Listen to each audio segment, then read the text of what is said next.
Ele mesmo diz sim, amém, para aquilo que Ele prometeu. Queridos, eu quero dizer para vocês que Deus é bom o tempo todo. Que as promessas de Deus para nós, elas são maiores do que nós imaginamos. Quando Ele diz que os pensamentos dele são maiores do que os nossos, e você ouviu ontem isso a meu respeito, os caminhos dele são melhores do que o nosso. Ele está dizendo que o que ele tem para nós é muito, muito mais excelente do que nós podemos planejar.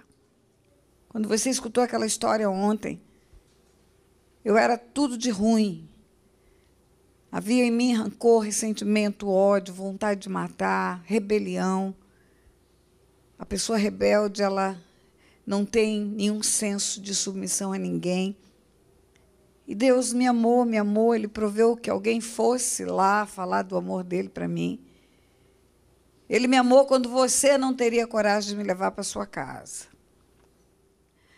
O reino que nos está sendo preparado, o reino que nós falamos que é o reino dele, eu estou implantando o reino de Deus, o reino de Deus, o reino de Deus, esse reino de Deus é herança nossa.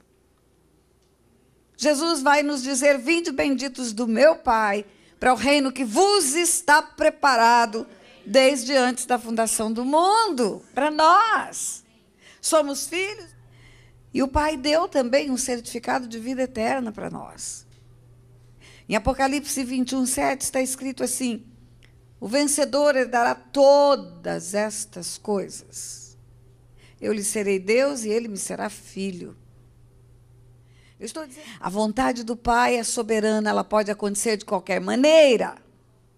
Mas Ele escolheu esse princípio, de concordar, haver uma unanimidade, para o sobrenatural dele acontecer na terra. Você quer ver? A vontade do Pai era criar os mundos. A vontade do Pai era chamar a existência o que não existia. A Bíblia nos diz, pela sua vontade, tudo que foi feito se fez. Pela vontade dele, os mundos passaram a existir. Agora, como foi que isso aconteceu? Ele quis, piscou o olho e aconteceu? Não foi assim.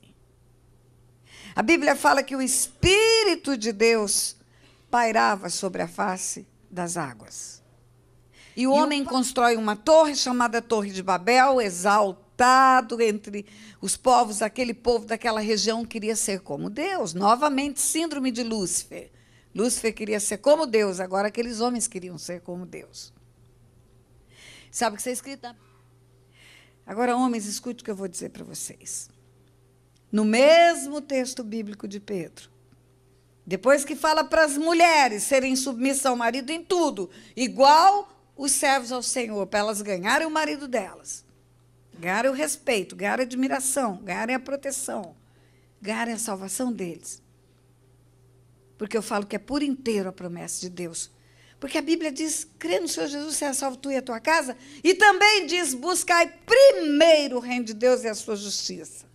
E todas as outras coisas vos serão acrescentadas. Todas incluem um marido muito bom. Vivei a vida comum do lar com discernimento. Olha o que está escrito na Bíblia, discernimento. Você sabe o que é discernimento, igreja? Não é conhecimento e não é entendimento. Deus não está falando de uma coisa natural que eu estou falando com vocês. Ele diz, eu estou falando de uma coisa espiritual. Discirna espiritualmente que você e ela são um só.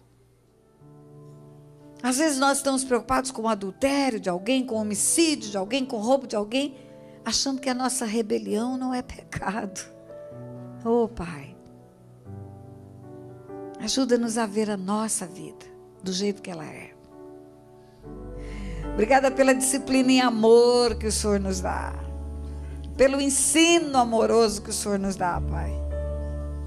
E em nome de Jesus, Pai, eu quero pedir ao Senhor que aquilo que eu não pude dizer pela minha humanidade, pelos meus limites de humanidade, que o Teu Espírito esteja completando no coração do Teu povo, Pai.